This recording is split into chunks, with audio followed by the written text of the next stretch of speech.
Pasan 4 minutos de las 9 de la mañana, es momento de darle la bienvenida a la directora general de secundaria, Jennifer Cherro, ante un nuevo inicio de clases en secundaria que también implicará la puesta en marcha de nuevas etapas de la transformación educativa. Bienvenida, Cherro, ¿cómo anda? Buenos días a la audiencia, gracias por la invitación. Bueno, ¿cómo viene este comienzo de clases? Habida cuenta de que, bueno, desde el gremio de profesores se señaló que ha habido retrasos en la elección de horas, que tuvo que ver con concursos también. ¿Cómo se llega a este comienzo de clases? Bueno, se llega bien. Yo quiero, ya que tengo la oportunidad de que la audiencia esté mirando, decirles que nosotros como administración el año pasado tomamos 2 grandes decisiones: llamar a concursos después de más de 9 años que no se hacían concursos para profesores egresados de los centros de formación docente. Se anotaron más de 5.700 personas.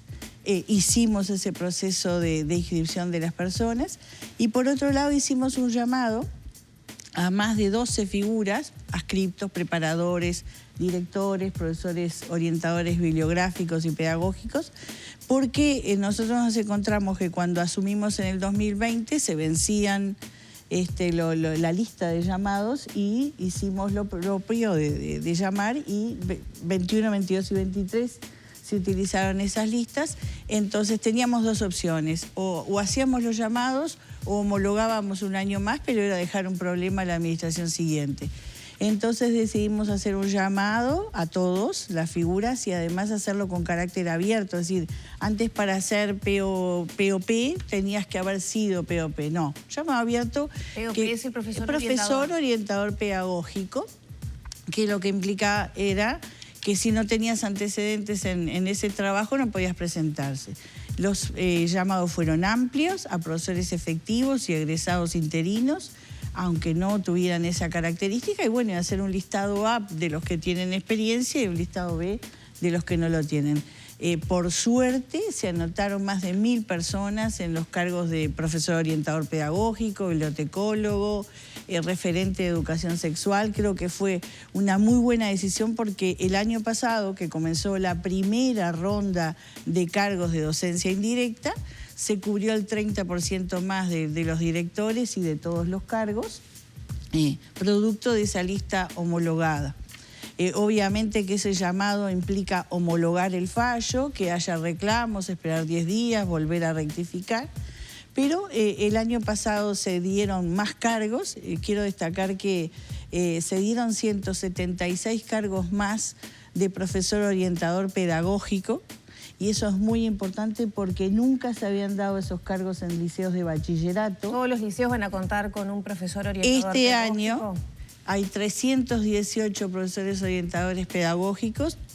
La mayoría de los liceos va a tener esa figura, y lo que me importa destacar es que ampliamos la cobertura a liceos de bachillerato, que nunca había existido, solamente existían para ciclo básico. ¿Los del interior más profundo también van a contar con esa figura? En lo posible, lo que estamos tratando de hacer es que todos los liceos tengan esa figura, porque es parte de una metodología de contención de los alumnos. El año pasado también se designaron 33 psicólogos. En estos días vamos a estar designando más. Y también comenzamos este año con la oferta de los cargos de referente de educación sexual. Cubrimos 299 liceos. Eso implica una cifra muy interesante, porque 299 liceos de 308 tienen esa figura. Eso, la figura del psicólogo más el profesor orientador pedagógico, ¿verdad? Más ¿Dónde van a estar los 33 psicólogos? Porque en diferentes 33 no son liceos. pocos, pero si uno lo divide en la cantidad de liceos que hay... Pero en general, cubren 2 liceos. En estos días vamos a estar designando más, y entonces, a nuestro juicio, la figura del psicólogo, la figura del referente de educación sexual y la figura del profesor orientador pedagógico en más liceos va a hacer que las condiciones de protección a las trayectorias educativas de los estudiantes sea más sólida. Cherro, todo este proceso, en base a todo lo que está señalando y sobre todo estos llamados a concursos que se realizan, ¿No había posibilidad que se comenzaran un poco antes en el tiempo para no perjudicar el inicio de clases? Bien, en primer lugar, te imaginarás que nosotros hacemos todas las planificaciones pertinentes y créanme que comenzamos muy temprano en el tiempo. Estamos hablando de que todos esos llamados y el concurso se empezó en el mes de abril a programar, a sacar los perfiles y los llamados. Nadie va a retrasar el comienzo de cursos, eso queda absolutamente claro. Nosotros hicimos una primera ronda en noviembre, diciembre de cargos de docencia indirecta. Iniciamos este año con los efectivos, los estudiantes de didáctica y los egresados interinos en una primera ronda. En la segunda ronda de docencia indirecta, el jueves y el viernes pasado, dimos los cargos que quedaban libres de preparador, de adscriptos, de referentes de educación sexual, que alguno quedaba en liceos más pequeños, y se continuaron dando las horas. En este momento nosotros dimos 276.126 horas, lo que implica a nivel país un 89,65%, es decir, un 90%. Tenemos 17 departamentos con una base del 95 hasta el 99% de las horas dadas. En Tacuarembó, que lo quiero destacar porque fue quien empezó el 2 de febrero, pero además siempre ha estado encabezando la lista de designaciones, quedan 56 horas libres, en Salto quedan 60, en Maldonado quedan 162. ¿Y en Montevideo y Canelones cómo Montevideo y Canelones se termina este miércoles. ¿Cuánto va? Donde hay más horas. ¿Qué porcentaje de horas? En Montevideo el 81% y en Canelones el 82%. Entonces, a nuestro juicio, este miércoles se terminan las horas de Montevideo y Canelones. De hecho, ya se están dando la ronda de superinterinos en el interior, porque ya se cumplieron con todas las rondas. Quiero comunicarles a la audiencia, porque lo he visto mucho en los diarios y se sostiene y parece que eso sostenido en el tiempo se convierte en una verdad. Secundaria es una institución seria. Secundaria es una institución que planifica sus acciones y Secundaria ha respetado a rajatabla lo que son las pautas reglamentarias de elección de horas. Claro, desde FENAPE se señalaba que no se habían respetado porque se dejó, según yo entendí, la elección de horas de docencia no directa en un segundo plano después de las horas de docencia directa. Y eso podría traer el problema además de que los docentes eligen horas, pero después como van a elegir ese cargo, quedan horas vacantes y si bien los números van bien, comienzan las clases y los chiquilines les faltan profesores. Al contrario, yo creo que Secundaria ha actuado muy bien y el sindicato lo sabe, porque no es verdad que dejamos para atrás la docencia indirecta. El gran acto de docencia indirecta se dio en noviembre y diciembre. Primer acto de docencia directa, segundo acto de docencia indirecta y segundo acto de docencia directa. Es el orden, están las pautas, se han respetado a rajatabla. Lo que pasa es que lo voy a decir así, muchos quieren que adelantemos la docencia indirecta porque toman un cargo de adscripto, toman un cargo de profesor y después no toman las horas de clase. O las renuncian. Son las reglas de juego. O también las renuncian. Entonces nosotros, las pautas están así. Pero y en esas pautas... Para entenderlo, porque si no quedaría como que los docentes no quieren dar clase. Eso le pasa a los maestros también. Si tienen la oportunidad de concursar por un cargo de dirección y les interesa o les es redituable económicamente, van a optar por eso, ¿no? No es igual la situación, porque los maestros en general tienen títulos, son concursados. No es igual, no es lo mismo. Es decir, se le da prioridad y en esas pautas, te aclaro, Maggie, para que lo sepas, no es algo que es un documento que produce Secundaria.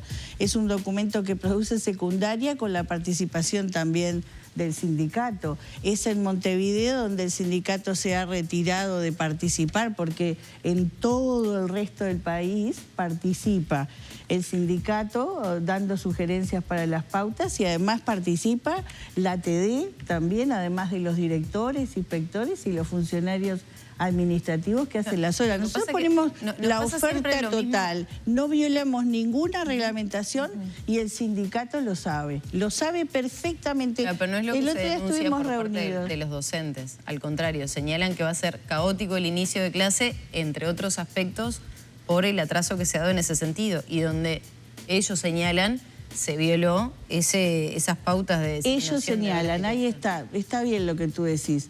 Es su punto de vista, no es el de la institución. Y además, el caos que se pronosticó no está sucediendo. Por lo cual, yo quiero hechos y no palabras, porque para la verdad... y los estudiantes, entonces, este año va a ser mejor en relación a esa situación que muchas veces se da, que faltan docentes o ciertas materias arrancan más tarde justamente por este acomodo que se hace a inicio de año. Nosotros lo que estamos haciendo es dar las horas, creo que en un muy buen ritmo. Llevamos, si ustedes cuentan el carnaval, el feriado carnaval en el medio, 10 días. El año pasado en 10 días dimos el 83%, este año estamos dando el 89,65%.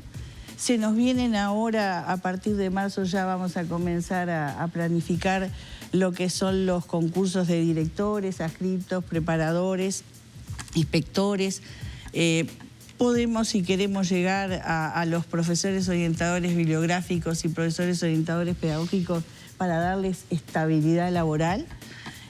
Venimos trabajando bien y ordenadamente, los calendarios se publicaron en fecha que se tenían que publicar, las horas se dieron.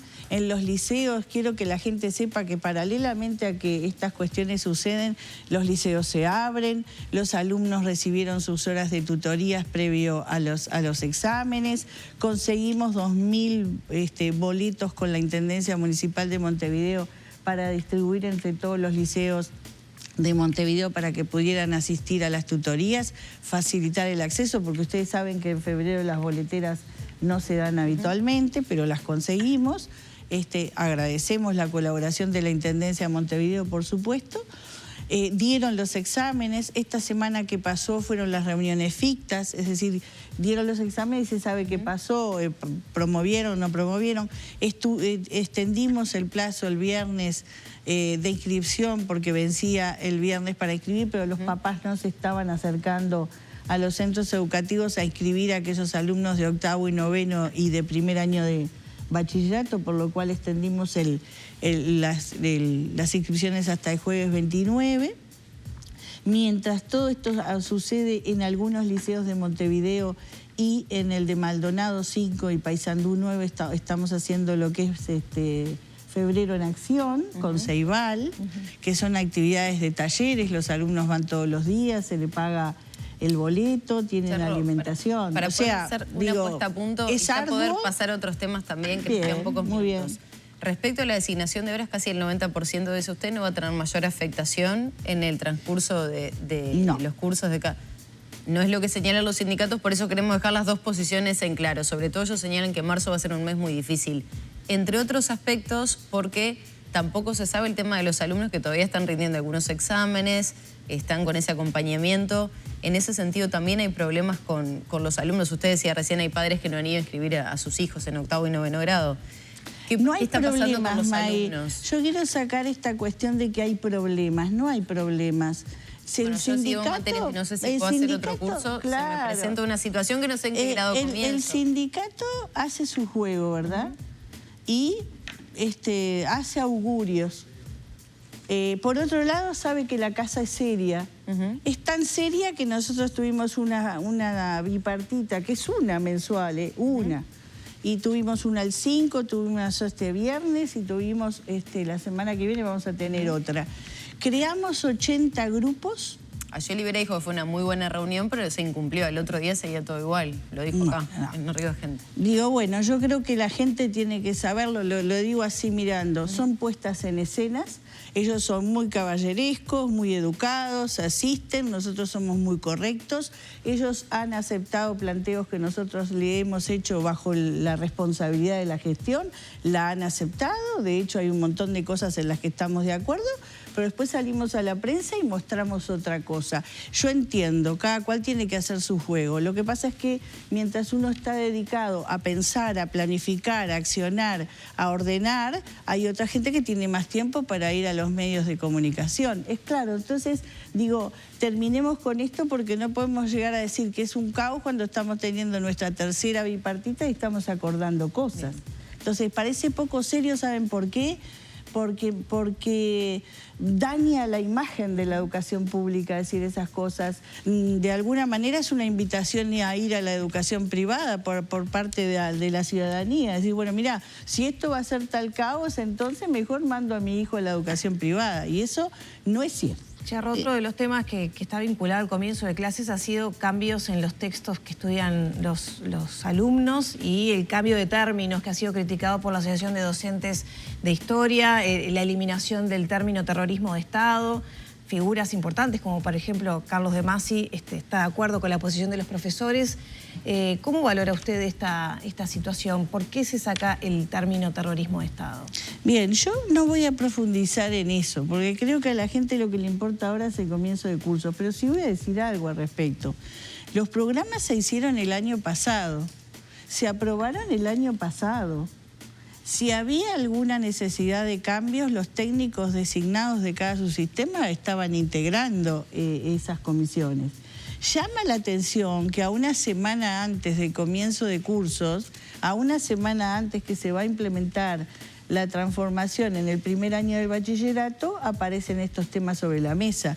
Yo considero que vamos a tener que tener el informe de nuestros técnicos y iremos solucionando si es que es un problema o viendo cómo eso se resuelve. Pero te vuelvo a decir, llama la atención que programas que se aprobaron el año pasado, pasan meses, no sucede nada, y una semana antes, por supuesto que valoro muchísimo la palabra de Masi, es un destacado historiador, pero digo, ahora vienen con esos planteos. ¿Por qué se hace cambio? Más allá de los tiempos de análisis. Son decisiones de un órgano rector, que es el CODICEN, que se estudia. ¿Usted está de acuerdo con el cambio? Yo no me voy a emitir opinión al respecto, es decir, lo que sí digo es, me llama la atención que habiendo estado hace meses aprobado el programa, los propios técnicos integrantes de la educación media, de educación técnico profesional y de secundaria, no emitieron ya en el mes de diciembre, en el mes de noviembre o en el mes de octubre un comunicado al respecto. ¿Usted cree que es antojadizo entonces esta manifestación que hacen los profesores de historia? Soy muy cuidadosa en eso. No voy a expresar eso, simplemente voy a decir que llama la atención que algo que ya estaba aprobado, pasan meses de aprobado y recién ahora se hace un planteo de esa naturaleza. ¿A usted se le consulta cuando hay un cambio el trabajo de la gente? Digo, las comisiones, la población tiene que saber que las comisiones que integran las comisiones programáticas son técnicos de secundaria y de educación técnico profesional. Lo digo así porque es en el primer año de la EMS, digo, esto no toca primaria. Son los que integran las comisiones, los que hacen los programas y bueno, creo que respetando el trabajo técnico es a ellos a los que hay que preguntarle, ¿verdad? ¿Al cargo de directora general no se le consultan los cambios en los textos como este, por ejemplo?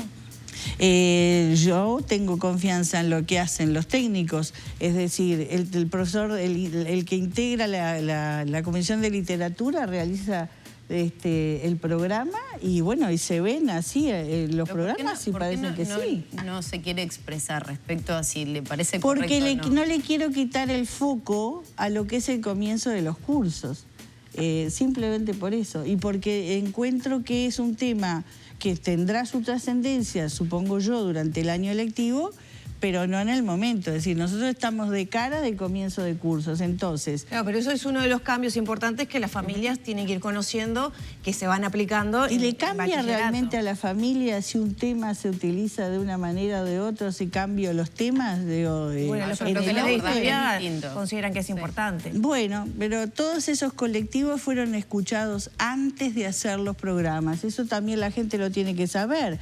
La Asociación de Profesores de Literatura hizo saber su opinión, llegado el momento, se les escuchó. La Asociación de Profesores de Filosofía y algunas otras asociaciones dieron su punto de vista y se los escuchó. Y de hecho se incorporaron. El doctor Gonzalo Tancredi tuvo reunión con el CODICEN y con secundaria, con la inspectora de astronomía para abordar la asignatura y se escucharon todos sus planteos y fueron incorporados. Eso es lo que digo que llama la atención. ¿Por qué si en su momento todas las cuestiones fueron incorporadas, aparece un cuestionamiento una semana antes de empezar los cursos? Nada más. Muchas gracias por estos minutos. No, a ustedes. Que sea lo mejor para los ustedes. estudiantes y sus familias. Sin duda, se está trabajando para eso. Se han nombrado más son figuras. Los que realmente le importan. Exacto, más figuras que los puedan contener en el centro. Y digo, otra cosa que ustedes no me preguntaron, pero yo voy a decir. Secundaria, en el informe INED, es la primera vez que saca en la educación en los últimos años un informe positivo. Y en los informes PISA somos el segundo país de Latinoamérica. Eso nadie lo dice. Sí, lo dijimos Chile, en su momento. Uruguay y México. Lo dijimos cuando se conocieron los resultados. Estamos bien y vamos a trabajar para eso. Puede haber inconvenientes, puede haberlo, pero caos no, para nada. Orden. Muchas gracias. Gracias.